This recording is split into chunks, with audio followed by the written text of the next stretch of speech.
Je m'adresse à vous avec toute l'émotion que vous pouvez deviner au vu du résultat tel qu'il nous est annoncé. Au terme de ce premier tour, la nouvelle Union populaire arrive en tête. Elle sera présente dans plus de 500 circonscriptions au deuxième tour.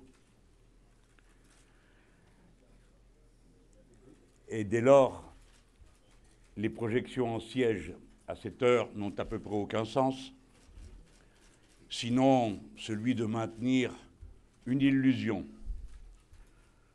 Puisse-t-elle finir d'étourdir nos adversaires. Pour le reste, la vérité est que le parti présidentiel, au terme du premier tour, est battu et défait. Pour la première fois de la Ve République, un président nouvellement élu ne parvient pas à réunir une majorité à l'élection législative qui suit. J'appelle notre peuple, au vu de ce résultat et de l'opportunité extraordinaire qu'elle présente pour nos vies personnelles et pour le destin de la patrie commune, j'appelle notre peuple à déferler dimanche prochain. Bien sûr, pour rejeter définitivement les projets funestes de la majorité de M. Macron.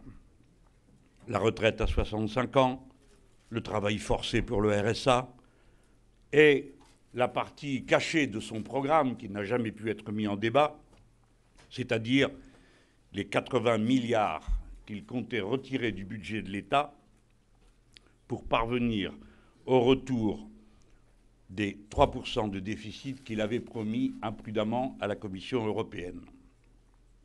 80 milliards, c'est-à-dire retirer du budget de l'État l'équivalent de tout le budget du ministère de l'Intérieur et de tout le budget du ministère de l'Éducation. Et comme nous le savions, et comme le bon sens l'indique, il est impossible de retirer une telle somme d'un budget. C'est non seulement ce projet qu'il s'agit de rejeter, mais celui qui va avec, c'est-à-dire l'idée d'une TVA augmentée qui permettrait de financer ce projet. Alors bien sûr, il s'agit de rejeter, d'écarter.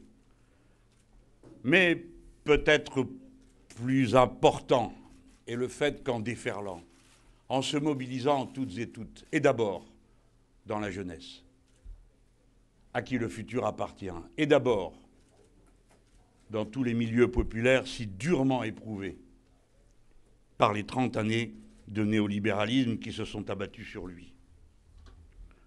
Déferlez avec vos bulletins de vote pour ouvrir tout grand la porte du futur pour lequel se sont mobilisées tant de générations avant la nôtre.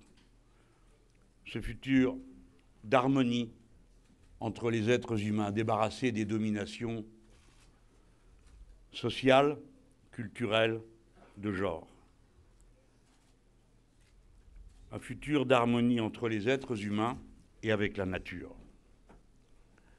Je crois que c'est sans doute cette page-là que vous avez voulu écrire en votant comme vous l'avez fait, vous autres qui avez placé la nouvelle Union populaire, écologique et sociale en tête.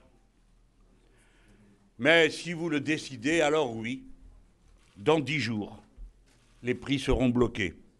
Le SMIC sera augmenté à 1 500 € et l'indice des fonctionnaires sera augmenté. Dans un mois, vous aurez la retraite à 60 ans en débat et peut-être avant cela, la titularisation des 800 000 contractuels de la fonction publique. Je ne cite que cela, mais c'est la façon que j'aurai ce soir de rendre concret et non politicien la satisfaction que nous avons en observant ce résultat, qui est le résultat d'abord d'un accord historique celui qui a permis la naissance de la nouvelle Union populaire, écologique et sociale. Qu'en soient remerciés tous, sans exception, qui ont rendu possible cet accord et qui a fini par faire comprendre à notre peuple que nous étions prêts à gouverner avec un programme et avec une unité qui ne s'est démentie à aucun moment, quelles qu'aient été les tentatives faites pour la briser depuis qu'elle s'est constituée. La nouvelle Union populaire, écologique et sociale a franchi d'une manière magnifique le premier test qu'elle rencontrait. Mener campagne ensemble, au coude à coude, et convaincre. Car en démocratie, tout se finit par là. Il faut convaincre. Nous avons beaucoup convaincu. Il reste maintenant à faire l'autre partie du chemin.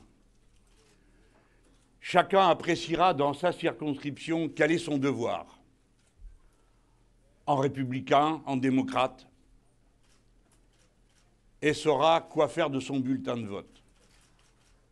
Nous n'avons aucun doute sur l'intelligence de notre peuple, ni aucune réserve à l'égard de la décision que, pour finir, il prendra quant à la composition de l'Assemblée nationale.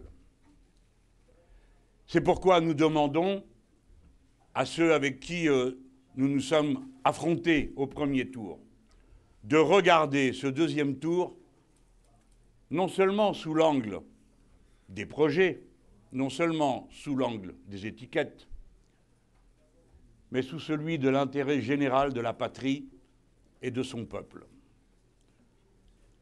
En lançant cet appel déferlé, décidé par vous-même, je suis certain d'être entendu par des millions de gens qui, jusque-là peut-être, n'avaient même pas imaginé qu'au deuxième tour, ils auraient à prendre une décision comme celle qui se présente à eux dans 500 circonscriptions.